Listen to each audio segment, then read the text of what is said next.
आप देख रहे हैं Ginger Samantha weather update and forecast.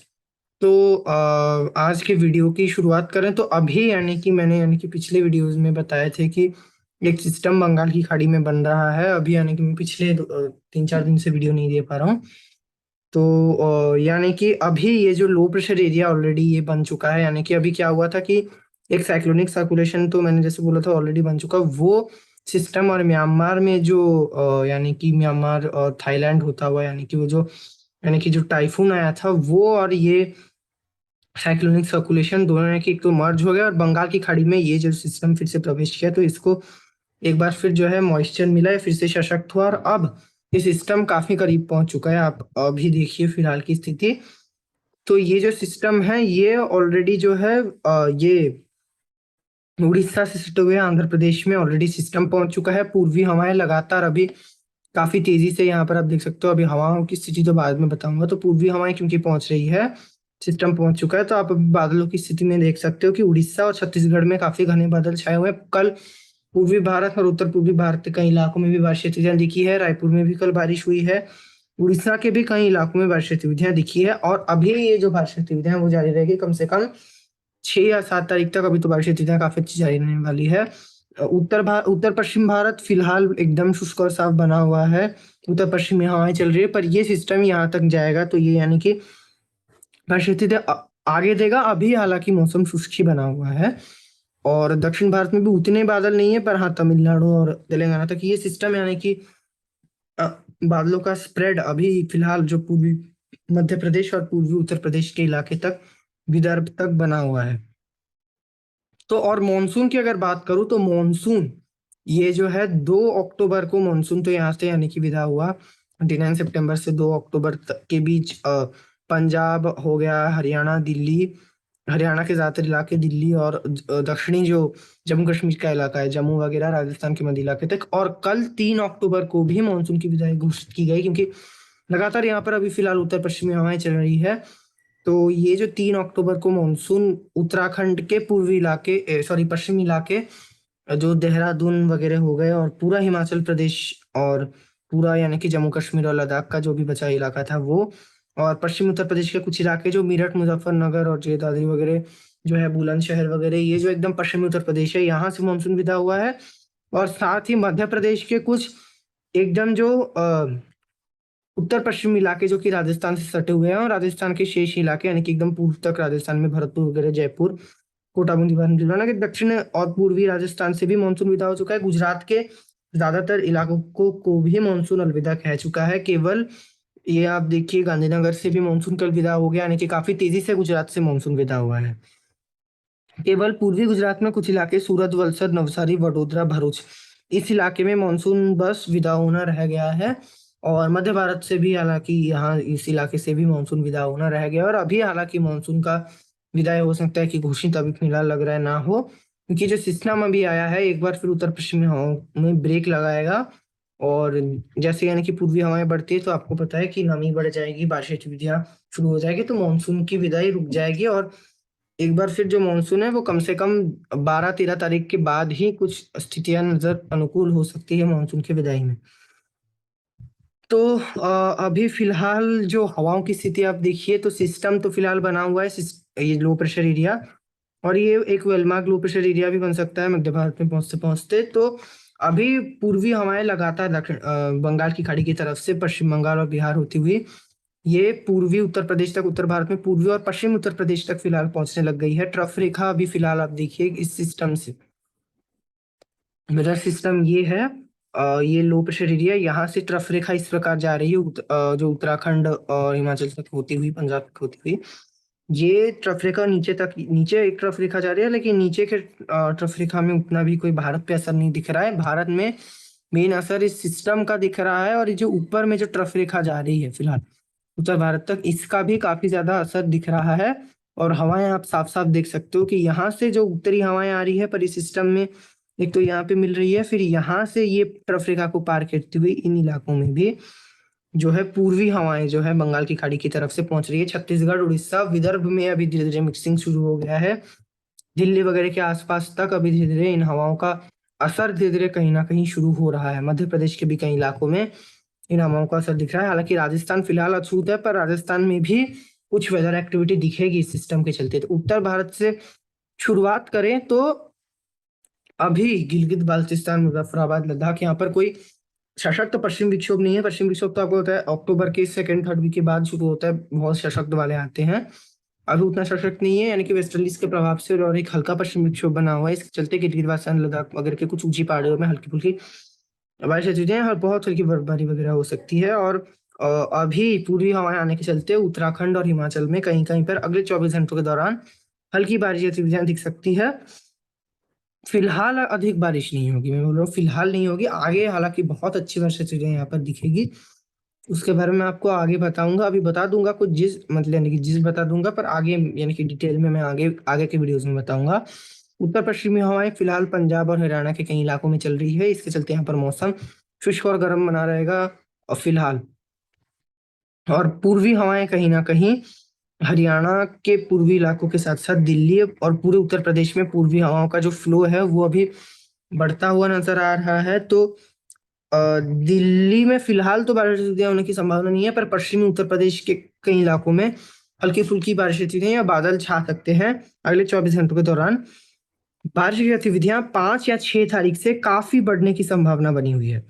6 तारीख से क्या होगा कि ये जो सिस्टम काफी आगे अभी आएगा, कम से कम अगले 48 घंटों के दौरान ये सिस्टम मध्य प्रदेश के ऊपर आ जाएगा, छत्तीसगढ़ विदर्भ को पार करता हुआ ये सिस्टम आप देख सकते हो कि मध्य और पश्चिमी मध्य प्रदेश की तरफ आ जाएगा। तो इस सिस्टम के चलते और एक जो है वेस्टर्ली क्या वेस्टर्न डिस्टर्बेंस ऐसा ट्रफ देखा जाएगा वेस्टर्लीज में। तो इन दोनों सिस्टम के इंटरेक्शन के चलते नेपाल की पहाड़ियों में जबरदस्त स्नोफॉल और बारिश गतिविधियां, यहाँ पर आप ये बारिश का झोंका देख सकते हो सिस्टम से आएगा। और ये ट्रफ भी बनी हुई है वेस्टर्लीज का, तो यहाँ से शुरू होगा। यानी कि पहले क्या होगा कि अभी फिलहाल तो पूर्वी उत्तर प्रदेश में हल्की से मध्यम बारिश कुछ इलाकों में जारी है, अभी वर्षा गतिविधियां और बढ़ेगी, कई कुछ इलाकों में भारी बारिश दिख सकती है, तराई के इलाकों में, फैजाबाद अयोध्या के ऊपर, तो नेपाल की पहाड़ियों में। फिर धीरे धीरे ये बारिश पश्चिम में बढ़ता हुआ उत्तराखंड की तरफ बढ़ेगी, तो उत्तराखंड के पूर्व के इलाकों में जो है अत्यंत भीषण भारी बारिश की गतिविधियां दिख सकती है 6 तारीख को। उत्तराखंड के कई इलाकों में पूर्व में ही पूर्वी उत्तराखंड में ही अधिक दिखेगा, यानी कि उत्तरकाशी वगैरह में यहाँ पर कम से कम 6 तारीख को अधिक वेदर एक्टिविटी नहीं दिखेगी। 6-7 तारीख को भी, 7-8 तारीख को भी उतनी बारिश, यानी कि जहां से अभी उत्तराखंड में जो पूर्वी इलाकों से देहरादून और उत्तरकाशी, यहाँ से जो मानसून विदा हुआ है इस इलाके में जो है उतनी वेदर एक्टिविटी नहीं दिखेगी, यहाँ पर भी हल्की स्नोफॉल या हल्की बारिश हो सकती है। पर जो पूर्वी इलाके हैं उत्तराखंड के, यहाँ पर जबरदस्त बारिश गतिविधियां दिख सकती है। और साथ ही पश्चिमी उत्तर प्रदेश के भी कुछ इलाकों में 6 या 7 तारीख से तराई के इलाकों में, अमरोहा, बरेली, इस इलाके में मध्यम हल्की से मध्यम, कुछ स्थानों पे ऐसे यानी कि भारी बारिश गतिविधियां। उत्तराखंड में कहीं कहीं पर बादल फटने जैसी घटनाएं भी दिख सकती है। 6-7 तारीख से पूर्वी हवाएं पंजाब और हरियाणा में पहुंचने लग जाएगी। दिल्ली में भी हल्की फुल्की बारिश गतिविधियां 6-7 तारीख से शुरू हो सकती है। और यानी कि और हल्की से मध्यम बारिश हो सकती है यहाँ पर 6-7 तारीख को। 8 तारीख से एक बार फिर क्या होगा कि वेदर सिस्टम एक बार फिर पीछे की तरफ सरकने लग जाएगा। पश्चिमी हवाएं एक बार फिर पंजाब में 8 तारीख से शुरू हो सकती है, ये वेदर सिस्टम को पीछे ढकेलेगा। हालांकि दिल्ली में 8 तारीख तक वर्षा गतिविधियां कुछ जारी रह सकती है, दिल्ली और हरियाणा में। 9 तारीख होते होते वर्षा गतिविधियां यहाँ से काफी यानी कि कम हो जाएगी। हालांकि 8 या 9 तारीख हो सकता है 10 तारीख तक कुछ पूर्वी हवाओं का असर दिखे, और इसके बारे में आपको और आगे अपडेट्स दूंगा। पर फिलहाल अभी मान के चलिए 8 या 9 तारीख तक वेदर एक्टिविटी ज्यादा रहेगी जो उत्तर पश्चिम भारतीय इलाकों में। और राजस्थान में तो फिलहाल तो मौसम शुष्क बना हुआ है, आपको पता है उत्तर पश्चिमी हवाएं चल रही है। हालांकि 5 या 6 तारीख से पूर्वी राजस्थान में जयपुर, कोटा, बूंदी, बारन, भीलवाड़ा, झालावाड़, इस इलाके में हल्की फुल्की बारिश हो सकती है। हालांकि उदयपुर, चित्तौड़गढ़ में अधिक बारिश, इस इलाके में जो दक्षिणी पूर्व इलाका है यहाँ पर उतनी बारिश नहीं होगी, क्योंकि अरब सागर से अधिक मॉइस्चर नहीं आ रहा है। ये जो दक्षिण पश्चिमी हवाएं, पहले मानसून में क्या होता था कि दक्षिण पश्चिमी हवाएं इस प्रकार आती थी, और अभी तो यानी कि हालांकि जो भी बारिश होगा वो मानसून में इंक्लूडेड नहीं होगा, क्योंकि पहले अक्टूबर से पोस्ट मानसून सीजन शुरू हो जाता है। तो तो ये बारिश यानी कि पोस्ट मानसून सीजन में ही इंक्लूडेड होगा। और भारत से अगर मानसून विदा भी नहीं होता है तो यानी कि ये माना जाता है कि 1 जून में जैसे उत्तर भारत में मानसून तो पहुंचता नहीं है, पर तब भी जो भी बारिश होती है वो मानसून में इंक्लूडेड होता है। वहीं अक्टूबर के शुरुआत में तो यानी कि भारत के 15 अक्टूबर पूरे भारत से नॉर्मल डेट है मानसून विड्रॉल में। तो ये जो 15 दिन जो भी यानी कि बारिश होती है वो मानसून बारिश में नहीं दिखती है, यानी कि विदा जहां से नहीं भी होता है तो उसको पोस्ट मानसून सिर्फ की बारिश ही मानते हैं, और इस बार 15 से लेट ही होगा विड्रॉल, क्योंकि ये सिस्टम बीच में यानी कि जो है आ चुका है एक बार फिर पिछले सिस्टम के जैसे। तो पिछला पिछला सिस्टम जैसे कई इलाकों में भारी बारिश दिया था, तो ये सारे इलाकों में तो भारी बारिश नहीं देगा, पर फिलहाल लग रहा है कि तराई के इलाकों में भारी बारिश सिस्टम दे सकता है। तो ये और ये हुई यानी कि राजस्थान के पूर्वी इलाकों में कुछ वेदर एक्टिविटी 6-7 तारीख को दिख सकती है। हालांकि ये हल्की होगी, कुछ कुछ मध्यम हो सकती है। राजस्थान में भारी बारिश गतिविधियां कहीं भी नहीं दिखेगी अभी फिलहाल, और कम से कम 8-9 तारीख के बाद पूरा राजस्थान एक बार फिर शुष्क होने की संभावना बनी हुई है। यानी कि ये जो है उत्तर पश्चिम भारत के मैदानी इलाकों में केवल तराई के इलाके छोड़कर और उत्तराखंड को छोड़कर कहीं भी उतनी भारी बारिश स्थितियां नहीं देगा। हालांकि कुछ वेदर एक्टिविटी पूर्वी राजस्थान तक दे जाएगा, पर पंजाब के ज्यादातर इलाके जो पश्चिमी पंजाब हो गया और हरियाणा के भी कुछ पश्चिमी इलाके, हालांकि हरियाणा में अधिक चांस है, पश्चिम पंजाब और जो राजस्थान के मध्य और पश्चिमी इलाके हैं जोधपुर के पश्चिम में, यहाँ पर और कि जैसे जैसलमेर, जोधपुर, फलोदी, देवास, श्री गंगानगर, हनुमानगढ़, इस कहीं भी बारिश गतिविधियां होने की संभावना नहीं है। तो ये उत्तर भारत की बात हुई ना कि उत्तर भारत में अभी कई इलाकों में वेदर एक्टिविटी बढ़ेंगी, पर कुछ इलाके इस सिस्टम से अछूत बने रहेंगे। अब बात करते हैं पूर्वी भारत की। तो पूर्वी भारत में तो फिलहाल वेदर एक्टिविटी हो रही है। पश्चिम बंगाल सहित झारखंड, बिहार हल्की से मध्यम बारिश, लगातार पूर्वी हवाएं आ रही है सिस्टम के चलते। पर यानी कि अभी यहाँ पे यानी कि थोड़ा व्यवधान भी दिख रहा है, जैसे दुर्गा पूजा का जो फेस्टिवल यहाँ पर अभी चल रहा है उसके बारिश के चलते। पर अभी बारिश गतिविधियां अगले 24 से 48 घंटों के दौरान यहाँ पर जारी रह सकती है। बारिश गतिविधियां अभी नहीं रुकेगी, अगले कई दिनों तक यहाँ पर जारी रहने की संभावना बारिश बनी हुई है। कुछ ना कुछ वेदर एक्टिविटी अब जो 10 दिनों तक दिख रही है मानसून की विदा तक। और उत्तर पूर्वी राज्यों में भी हल्की से मध्यम बारिश गतिविधियां कई इलाकों में जारी रह सकती है, हालांकि भारी बारिश यहाँ भी नहीं होगी। और अभी मध्य भारत की तरफ चलते हैं तो उड़ीसा में हल्की से मध्यम बारिश गतिविधियां लगातार अभी जारी रहेगी। कल से ही शुरू हो चुकी है। छत्तीसगढ़ में भी बारिश गतिविधियां अभी लगातार जारी रह सकती है, कम से कम 8-9 तारीख तक बारिश गतिविधियां जारी रहेगी। 10 तारीख से इसमें कमी आएगी, पर अब देखिए वेदर यहाँ पर पूरा शुष्क नहीं होगा। पूरे छत्तीसगढ़, उड़ीसा और ये विदर्भ और पूर्वी मध्य प्रदेश में भी जो है वेदर पूरा एकदम शुष्क नहीं हो पाएगा, मौसम पूरा शुष्क नहीं होगा। अब देखिए 10-12 तारीख तक भी पूर्वी मध्य प्रदेश और छत्तीसगढ़, उड़ीसा, पूर्वी भारत में पूर्वी उत्तर प्रदेश तक कुछ ना कुछ वेदर एक्टिविटी वेदर मॉडल भी दिखा रहा है, और संभावना रहेगी क्योंकि हवाओं का मिक्सिंग शुरू होगा। उत्तरी हवाएं आएंगी, पूर्वी हवाएं भी आएंगी, तो यहाँ पर जो मिक्सिंग होता है मानसून की विदाई के समय, तो कुछ वेदर एक्टिविटी अगले 10 दिनों तक भी दिख रही है। पर धीरे धीरे कहीं ना कहीं सिस्टम जाने के बाद मानसून की विदाई एक बार फिर शुरू होगी, तो धीरे धीरे मानसून विदा लेना शुरू हो जाएगा मध्य भारत से भी। हालांकि इसमें अभी थोड़ी देरी हो सकती है। और पूर्वी मध्य प्रदेश में भी ऐसी छत्तीसगढ़ के जैसा ही मौसम रहेगा, हल्की से मध्यम बारिश रहेगी।